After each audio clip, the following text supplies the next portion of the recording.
រឿងនេះអ្នកទាំងអស់គ្នាត្រូវរៀបចំមុនពេលដែលអ្នកទាំងអស់គ្នាចូលថ្នាក់សាកលវិទ្យាល័យទី1ត្រូវដឹងថាហេតុអីបានយើងជ្រើសរើសជំនាញហ្នឹងការជ្រើសរើសជំនាញខ្ញុំបានធ្វើវីដេអូ2 3វីដេអូហើយអញ្ចឹងខ្ញុំអត់និយាយលម្អិតពីចំណុចទី1នេះឡើយអញ្ចឹងចូលដល់ចំណុចទី2របស់យើងនោះគឺការរៀនអំពីរបៀបនៃការរៀនឯករាជ្យគឺត្រូវដឹងថានៅពេលដែលចូលដល់ថ្នាក់សាកលវិទ្យាល័យអត់មានលោកគ្រូអ្នកគ្រូណាឬក៏សាស្ត្រាចារ្យណាដែលគាត់ចាំមក remind អ្នកទាំងអស់គ្នារហូតថាតើអ្នកទាំងអស់គ្នាត្រូវរៀនបែបណាឬក៏រំលឹកអ្នកទាំងអស់គ្នាជាប្រចាំថ្ងៃដោយការយើងរៀននៅវិទ្យាល័យទេអញ្ចឹងមានថាមិនយើងត្រូវរៀន independent យើងត្រូវរៀនដោយខ្លួនឯងដោយឯករាជ្យគឺត្រូវមាន note ត្រូវមាន schedule ច្បាស់លាស់ត្រូវមានការគ្រប់គ្រងពេលវេលាបានត្រឹមត្រូវត្រូវយកចិត្តទុកដាក់ទៅលើការរៀនសូត្ររបស់ខ្លួនឯងត្រូវខ្វល់ខ្វាយអំពីនិទេសបទពិសោធន៍ក៏ដូចជាចំណេះដឹងដែលយើងមានដូចថាយើងចាប់ផ្ដើមធ្វើអីទាំងអស់ហ្នឹងដោយខ្លួនឯងហើយយើងអត់ត្រូវមានអ្នកគេម្នាក់មករំលឹកយើងហើយសូម្បីតែឪពុកម្ដាយឬក៏ក្រុមគ្រួសាររបស់យើងក៏អត់មាននៅចិត្តយើងទៀតដែរអញ្ចឹងន័យថាយើងត្រូវចាប់ផ្ដើមរៀន independent ហើយចឹងមុននឹងយកថ្នាក់សាកលវិទ្យាល័យត្រូវ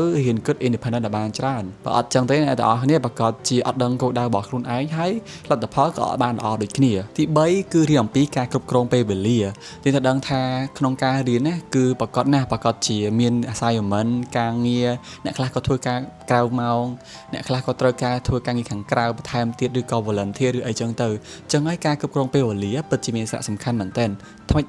បើកគឺយើងចូលដល់ midterm ថ្មិចបើកចូលដល់ final ហើយអញ្ចឹងលឿនមែនទែនក្នុងរយៈពេលមួយឆមាសអញ្ចឹងគួរតែរៀបចំពេលវេលាឲ្យបានច្បាស់លាស់សម្រាប់ខ្លួនឯងក្នុងការរៀនសូត្រនិងការងារខាងក្រៅសម្រាប់ការជួបជុំមិត្តភ័ក្តិក៏ដោយឬក៏សម្រាប់ការប្រឡងក៏ដោយទី4គឺកសាងចំណេះដឹង digital skill របស់ខ្លួនឯងឬក៏ចំណេះដឹងបំណិន digital គឺពាក់ព័ន្ធជាមួយកម្មវិធីផ្សេងៗដូចជា Word Excel ឬក៏ PowerPoint ជាដើមដឹងអំពីការប្រើប្រាស់ Google Email Cloud Storage AI អីទាំងអស់ហ្នឹងតោះឲ្យគួរតែដឹងមុនពេលអ្នកតោះឲ្យចូលរៀននៅសាកលវិទ្យាល័យពីព្រោះនៅពេលដែលយើងចូលដល់សាកលវិទ្យាល័យគឺយើងចាប់ផ្ដើមត្រូវប្រើប្រាស់វាទាំងកុំព្យូទ័រឬក៏ email ជាដើមកុំឲ្យដល់ចូលដល់សាកលវិទ្យាល័យហើយអត់ដឹងថាប្រើ email មិនបាច់ណាពីព្រោះនៅពេលដែលយើងចូលដល់សាកលវិទ្យាល័យហើយគឺយើងត្រូវការប្រើប្រាស់រឿងទាំងអស់ហ្នឹងជាច្រើនមែនតើហើយអត់មានណាគេមកចាំបញ្យល់អ្នកទាំងអស់គ្នាអំពីរឿងទាំងអស់ហ្នឹងទេទី5គឺរៀបចំជំនាញក្នុងការទំនាក់ទំនង communication skill នៅតែជារឿងមួយដែលសំខាន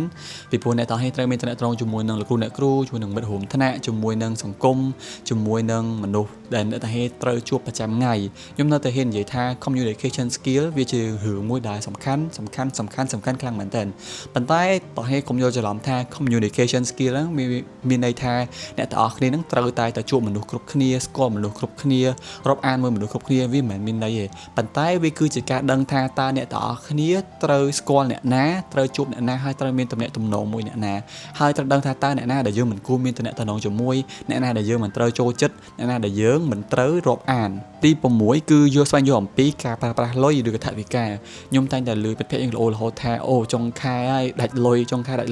ញ្ចឹងនៅពេលដែលយើងចូលដល់សាកលវិទ្យាល័យគឺយើងទោះបីយើងចាយលុយពីឪពុកម្ដាយរបស់យើងតទៀតក៏ដោយក៏យើងគួរតែស្វែងយល់អំពីការប្រើប្រាស់ការចំណាយទៅលើការចាយវាប្រចាំថ្ងៃដូចគ្នាដឹងថារបស់ណាដែលយើងចាំបាច់ត្រូវប្រើរបស់ណាដែលមិនត្រូវការត្រូវប្រើរស់នៅម្នាក់ឯងរបៀបណាការរៀបចំលុយរបៀបម៉េចការទុកលុយសម្រាប់បង់សាលារបៀបម៉េចការទុកលុយសម្រាប់បង់ផ្ទះបង់ការស្នាក់នៅទឹកភ្លើងរបៀបម៉េចយើងគួរតែរៀនសូត្រអំពីរបៀបទាំងអស់ហ្នឹងជៀសវាងការអ្នកទាំងអស់គ្នាមករស់នៅតែឯងទៅវាជួបបញ្ហាហ្នឹងវាធ្វើឲ្យយើង stress នៅចុងខែអញ្ចឹងទៅអត់ដឹងញ៉ាំអីអញ្ចឹងទៅហើយនៅពេលដែលយើ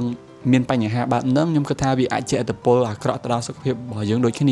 ាពីព្រោះនៅពេលដែលយើងចាយដើមខែច្រើនហើយដល់ពេលចុងខែយើងអត់មានលុយយើងទៅញ៉ាំរបស់អត់ល្អដូចជាមីដូចជាពងទារងថ្ងៃពេកអញ្ចឹងទៅវាទៅជាប៉ះពាល់ដល់សុខភាពរបស់យើងវិញអញ្ចឹងគួរតែគ្រប់គ្រងទៅលើការចំណាយហើយនិងការចាយវាបានល្អ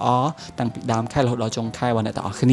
ទី7ជាចំណុចដែលសំខាន់ជាងគេខ្ញុំគិតថាវាសំខាន់គឺការគ្រប់គ្រងអំពីបញ្ហាផ្លូវចិត្តនៅពេលយើងនៅឆ្ងាយគ្រួសារជាពិសេសគឺមករៀនសាកលវិទ្យាល័យហ្នឹងភាគច្រើនគឺនៅភ្នំពេញឬក៏អ្នកខ្លះគាត់រៀននៅក្រៅប្រទេសអញ្ចឹងទៅភាគច្រើនគឺនៅឆ្ងាយពីអ្នកប្រទេសហើយគឺជាពេលវេលាមួយដែលអ្នកទាំងអស់គ្នាចាប់ផ្ដើមរស់នៅ independent យើងអាចនឹងជួបបញ្ហាជាច្រើនដូចជាបន្ទុករៀនបានល្អបរាជ័យទៅលើការប្រឡងសងឬក៏ជួបបញ្ហាគ្រួសារស្នេហាមិត្តភ័ក្តិវាជាពេលដែលអ្នកទាំងឯងត្រូវជួបរឿងទាំងអស់ហ្នឹងឯនៅពេលដែលអ្នកទាំងឯងចូលដល់វ័យមួយហ្នឹងអញ្ចឹងគួរតែត្រៀមចិត្តឲ្យខ្លួនឯងឲ្យបានល្អ